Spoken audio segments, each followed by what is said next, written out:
Welcome everyone to the massive encounter between Praggnanandhaa and Gukesh. These two youngsters are two of the brightest young talents of Indian chess. Both have made it to the candidates, and what a clash we have here. Their game at Vaikanze Tata Steel a month ago ended in a draw where Prag was on the losing end of the battle but then claimed threefold repetition. What's going to happen today is the big question. The game starts off with e4, e5 and Prag brings his knight out to f3. In terms of playing style, I would put Prag to be more solid, more logical, makes more accurate moves and so on, while Gukesh is the more creative, takes risks, takes his chances, perhaps even slightly better at calculation in weird positions. And that's why this clash of styles is so interesting to see between them. d3 played here by Prag, and now Gukesh brings his knight out. We have the Italian on the board. This is an opening that Praggnanandhaa has mastered with the white pieces and black. He's played so many games and he all the time has new ideas up his sleeve. He castles it out here and Gukesh pushes his pawn to d6. And now once the pawn is defended, there are always ideas of knight a5 trying to trap the, not trap, but sort of win this bishop. For now it's not really happening because the bishop can escape this way. So a6 is played, and now rook e1 played by Gukesh, and bishop goes back to a7. Now clearly there's a threat of knight a5, but Prag still goes knight d2, and Gukesh can actually play knight a5, but he castles it out. This is very interesting because generally you don't want to give up your light squared bishop, but here Prag is not really caring about it. He's like, go Gukesh, you can take that bishop, and Gukesh now finally takes it. He goes knight a5, bishop b3, and now you can simply chop off this bishop. Knight takes bishop, pawn takes seems very logical, and believe it or not guys, this would not have worked in the olden days. Giving up your light squared bishop would have been a big no-no for the top players of the world back in the 50s and the 60s and the 70s, maybe even the 80s. But now chess is way different. And so what Prag is saying is that, hey look, I have two knights, I have the bishop looking here. If I can somehow launch an attack, that would be epic. If I can bring the queen in, that would be huge. Meanwhile, Gukesh goes b5. Prag blocks it with b4 and saying that a6 pawn is a small weakness there. Bishop comes to b7, improving the bishop. Knight goes back to h2, and you can see how Prag is getting his pieces into the game. Queen f3, knight g4, and that's the reason why Gukesh breaks in the center. Prag says, I am not perturbed. He goes queen to f3, and now rook comes up to e6. So the rook is nicely positioned here for Gukesh, but Prag moves in. He may be threatening some sacrifices here, queen g3 to attack here, many things happening. King h7 played by Gukesh. This is getting quite intense. He goes queen g3, now threatening a mate in one. You can't play g6 because h6 pawn is hanging, so Gukesh goes back, knight e8. Will Prag jump in with the knight? Yes, he does. Knight g4 with the threat of taking this pawn. And look at this attack building up just as we had thought it would. Gukesh takes in the center. Prag takes back. And now it's a very, very key moment in the game. Gukesh finds the best move. Knight d6, not fearing any discovered attack to the g7 pawn. Prag chops off the pawn and threatens mate in one here. Queen g8 is surprisingly the best move, which is kind of impossible for humans to find. Gukesh plays the most human-like move, which is to chop off the knight. E takes f5, and now rook f6 might have to be played here. He plays it. The only compensation that black has for the missing pawn are these two amazing bishops. But apart from that, there's nothing much there. Prag says, I'm giving you back the pawn, but I want one of your bishops. So he gives bishop e3, takes, and now queen takes on e3. And so Gukesh will recover his pawn. His missing pawn will be recovered. But on the flip side, look at these two open files here. And who controls them?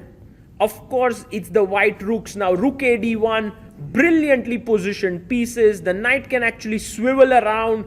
Wow, this is looking very, very dangerous. Oh, Gukesh played queen f6 and then brought his queen back. What just happened there? Wow, finally makes the move. He was a little bit unsure about that one. And now I love Prag's next move. f3 stops these two pieces. Also the bishop. This is getting very tough for Gukesh. He pushes his pawn to h5. King h2. Pragg improves his position slightly. Moves his king away to h2. Bishop comes to c6. And now Pragg is so detached from any ideas as such. He just takes. And you know, we thought his knight was better than the bishop. But Pragg says it's not about what goes outside the board. It's about what remains on the board. And what remains are my beautiful major pieces. And that's the reason why he's ready to play this way. Now he takes on a5. Gukesh tries to get rid of his a6 weakness. But after rook a5, Pragg has a powerful move in rook e5. Will he be able to find it? He finds it. Praggnanandhaa is so good. He plays rook e5 and now Gukesh plays b4, because if he had taken queen e5 attacking here, there would be a kind of huge attack brewing. Now with the rooks traded, Gukesh has given up a pawn but has some kind of, you know, activity going along with the queen active, the rook active. Now he takes on b4. White is looking quite good. Queen f4 played. Let's see if Gukesh's activity can survive. Queen e6 is on the board. Now can Pragg find this rook d7 move? He does it. He finds rook d7. If you take with the queen, I take here on e5. So he plays rook to f5, attacking the queen. And now the queen chops off the pawn. So he's 2 pawns up, but still there's play. Rook g5 is threatened to mate here. Rook takes f3 is a threat. f4 is the best move here. But instead Pragg goes rook e7, which is also fine. Now what does Gukesh do? He has to find the best move in the position, which is not at all easy. With very little time, he goes queen d2. And now once again, f4 should be preferred here by Pragg. There's also queen b7, which is quite good, trying to defend everything. But instead, he gets attracted to this move h4, which is nice move. But then the rook can actually come and attack the pawn. Will Gukesh do it? I think it's his only chance to stay in the game. He's clearly on the back foot, but he finds it. With 2 pawns down, he's actually trying to launch an attack. Now queen e5, best move, has been found here by Pragg once again. Excellent move. Gukesh takes on h4 with a check with just 6 seconds on the clock. Well, he rushes through, but now Pragg is going to bring his king up. Is this an attack? Not really, because now with the rook attack, next move, I want to trade the queens. Wow, what a game this is turning out to be. Rook h1 and now queen e4 check. Very important move for Pragg. He's on move 41. He got 30 extra minutes. He gives a check. Of course, you can't go back because of mate. You can't push because the pawn is lost. So you have to come up. And now, I guess the winning move is queen e3 check. Not queen f4. No, he makes queen f4. But this is actually quite difficult. This is actually dangerous. Now, queen f4. Queen takes f4. If king takes f4, there is a defensive idea that Gukesh has here, which is to push his pawn to g5. Yes, he plays it. Although Pragg has 2 extra pawns which look completely dominating, he must go ahead. Yes, it's dangerous because there's rook h2. No, he goes back. This is a mistake. This is a huge error because now Gukesh can actually try and use his rook and pawns to attack the white king. It's insane. He had to play king f5 here and that would have given him good chances to win, but he goes king g3 and now f5 comes in. Nice move there by Gukesh. A check by Pragg.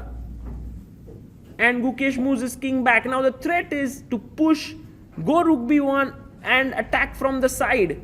So Pragg goes back with his king and Gukesh plays this nice move, rook b1. It was important because if you played f4 or something, then that would have already lost with rook e1. So he plays rook b1, rook comes back to e2 and Gukesh pushes his pawn. So white pawns are not able to move while black pawns are coming down the board. This is such an unusual position. It's absolutely unbelievable that Gukesh can actually hold this position. G4 played by Gukesh.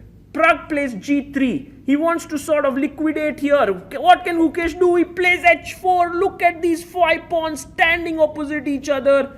Insane. G takes H4 taken by Pragg. But now G3 check has to be played. The king has to be moved away now. King G2. And what does White do next? Because Rook C2, C4 is a threat. Well, of course, Gukesh plays Rook C1, the only move to hold the game. King H3, Pragg is moving ahead with his king. He wants to go up. He wants to win these pawns. But checked by Gukesh. And now, King G4. Well, this game is getting really sharp now. Gukesh is, of course, 2 pawns down still. He goes Rook H2. Fantastic move. You can't take, otherwise black will queen. So he goes Rook D1. And now, do we simply chop off the B2 pawn? Yes, we do. Rook takes B2. And now Gukesh is 1 pawn. He's recovered. But Pragg takes another pawn. So he's still 2 pawns down. And Gukesh pushes his pawn to G2. Yes, he does. G2 on the board.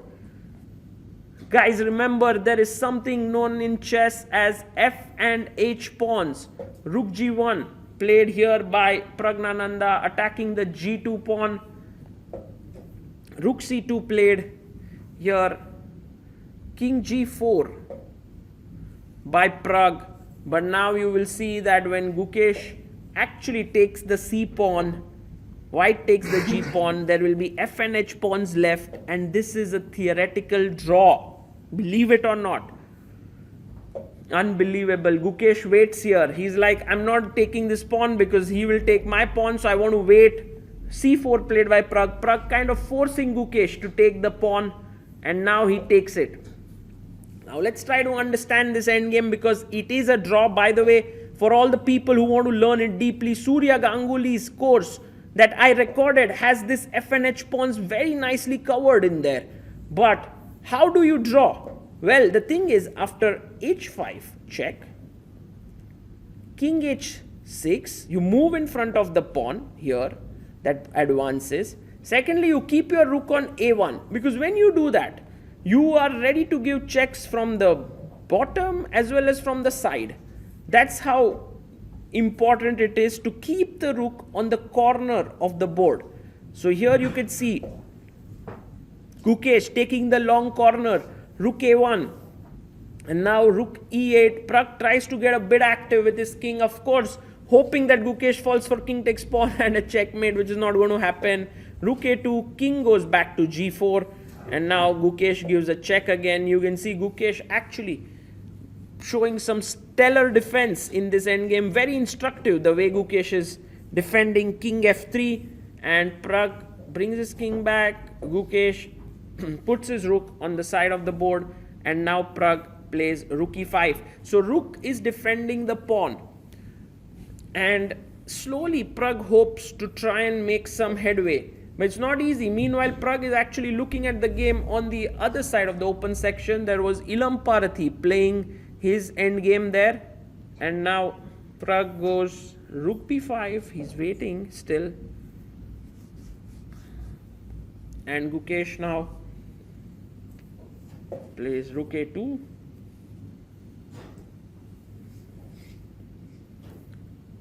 Rook C5. Rook A1. He's waiting. Rook E5 played.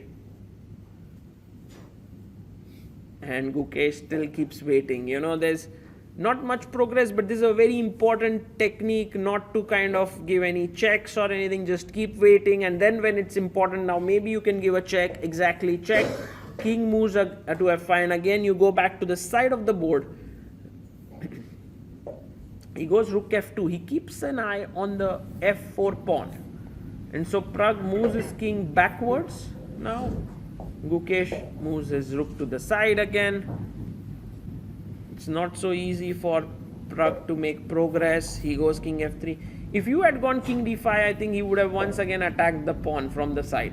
So king F3, Rook A1, king G4 played, and now Gukesh gives a check once again. King moves forward.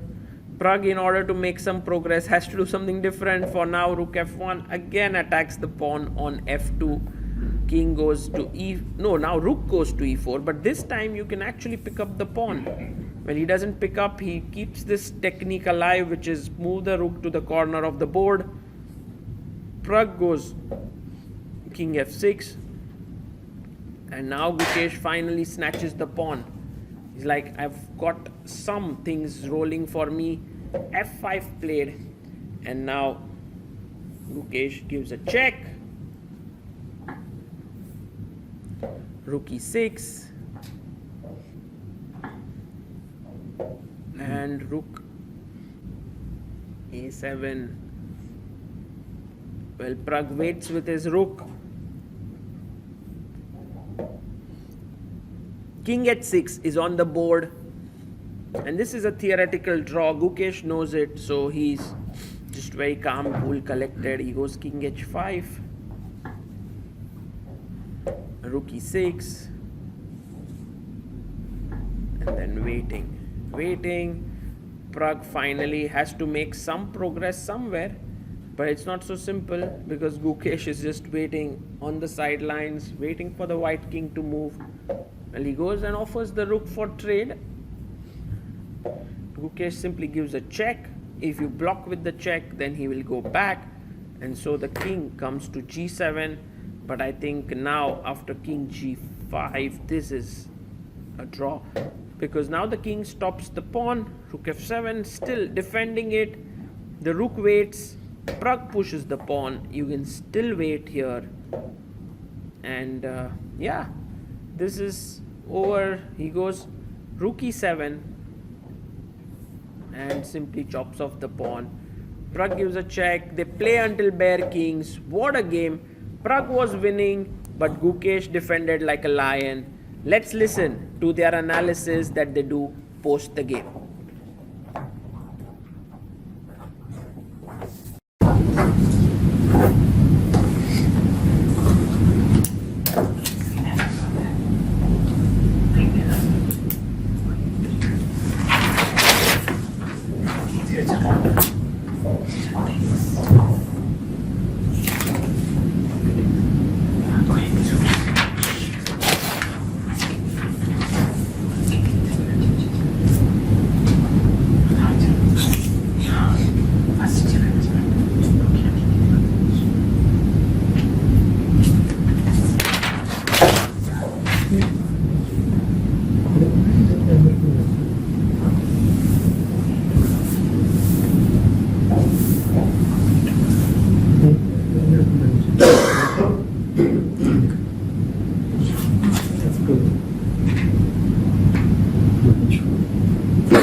data level, then data item 6. Queen like this.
By the bad makes the F3 numbers. F3 okay. F3 okay.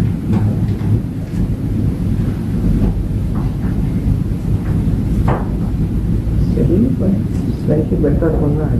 Very big player.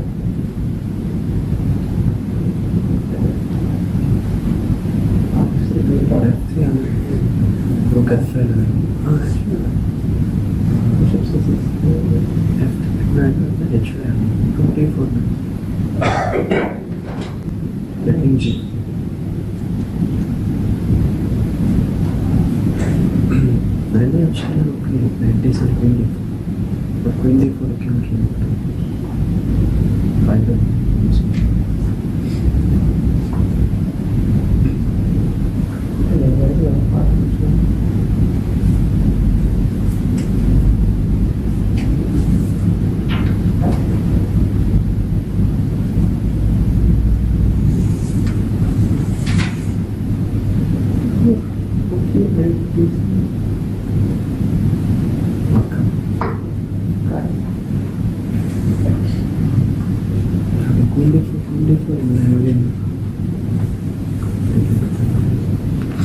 broke at